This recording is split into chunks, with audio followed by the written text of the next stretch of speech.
I don't want to spend a ton of time on this, but there is something fascinating continuing to happen in the Republican primary, which is basically over. Okay, I want to be clear. The Republican primary is essentially over. Donald Trump again today reaching a new high. He got to 59% on Monday. He's now at 59.1%. DeSantis continues failing. But here's the interesting thing. Nikki Haley continues to gain. Nikki Haley is now beyond 8% support and approaching 9% support. These are not wildly stunning numbers that suggest she's imminently going to be the Republican nominee. But if you look at where Nikki Haley started and the dynamics of where this race were, remember, there was a point in time at which Vivek Ramaswamy was considered to be the insurgent who was just going to be in second place soon. He got to 6, 7, almost 8%. Ramaswamy has lost half of his support. He's now down to 4.5. But meanwhile, and relatively quietly, Nikki Haley has gone from 2 and 3 and 4% to 5 to 6 to 7 to 8 and continues climbing. Within a month, Nikki Haley may be ahead of Ron DeSantis in second place.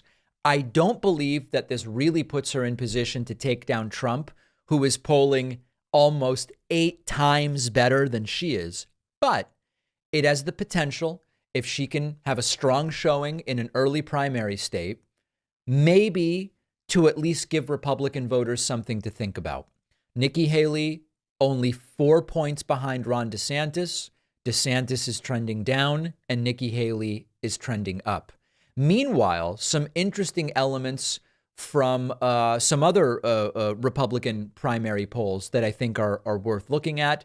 Very interestingly, there is a Republican primary poll from Harris X, which actually has Haley at 22%. That's only one poll, but 22% is way better than she's been polling. That's a head-to-head against Donald Trump, which again suggests that if she can get some of the field cleared and really take Trump on directly in some of these early primary states, maybe there's something there that would be interesting. Couple other polls here. This is if you take out Trump, there's a Harris X poll, which has DeSantis at 33 and then Vivek and Nikki Haley sort of right around 14 and 12. Interestingly, removing Trump doesn't really change the order of anything else. That's indicative of the idea that Trump's support, if it were to be diminished, would not disproportionately help any one candidate. Sort of like an interesting internal dynamic. Important to remember, Nikki Haley is still really nuts. Here she was the other day on CNN saying that the Republican chaos in the Speaker of the House race and the entire thing, it's actually all Biden's fault. Just lest anyone think Nikki Haley is a reasonable person. There you go. The House still doesn't have a speaker for the first time in American history. This is nearly 2 weeks after Kevin McCarthy was stripped of his leadership. They still can't even pass a resolution condemning the Hamas attacks. Right. It's starting to look like there is not one House Republican who can get 217 votes. Republican Congressman Austin Scott said the chaos, quote, makes us look like a bunch of idiots, unquote.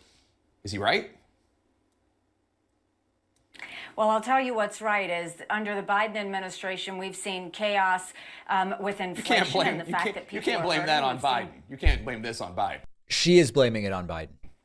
No, you can't. Well, you have to let me finish. Okay. We have seen chaos with inflation. We've seen chaos with the lack of transparency in education. We've seen chaos on the border. We've seen chaos with crime on the streets. And now we're seeing chaos around the world.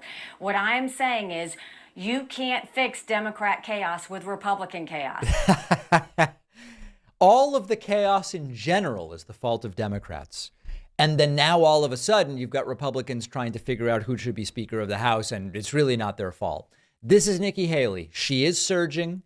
We'll see what happens at the next debate. We'll see where her polling is a month from now. But certainly the Vivek surge is over. And now the question is, does Nikki Haley push into second place? No matter your genetics or lifestyle choices, as humans, we all share some basic foundational nutritional needs. And properly replenishing your nutrients daily is important for gut health, stress management, immune system, and that's where our sponsor AG1 comes in. AG1 is a foundational nutrition supplement. It supports your body's universal needs with something that you can easily absorb and utilize. So instead of a multivitamin or fumbling around with 10 different vitamin bottles, I've just replaced all of it with one scoop of AG1. I get the vitamins, the minerals, the prebiotics, the probiotics, all the stuff I'm looking for. It's delicious. It goes great in a smoothie. You can drink it straight with water like I do in the morning before my famous cappuccino. I've been doing it for years.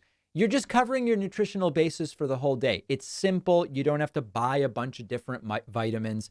My audience knows I don't advertise miracle solutions and cures, and there's no miracle cure or solution here. It's just a simple product that works, that replaces the clumsiness and the cost of a ton of different vitamins. Go to drinkag1.com/Pacman. You'll get 5 free travel packs of AG1 and a free year's supply of vitamin D, which, as I've said, I take in the winter when there's a lot less sun out. The link is down below.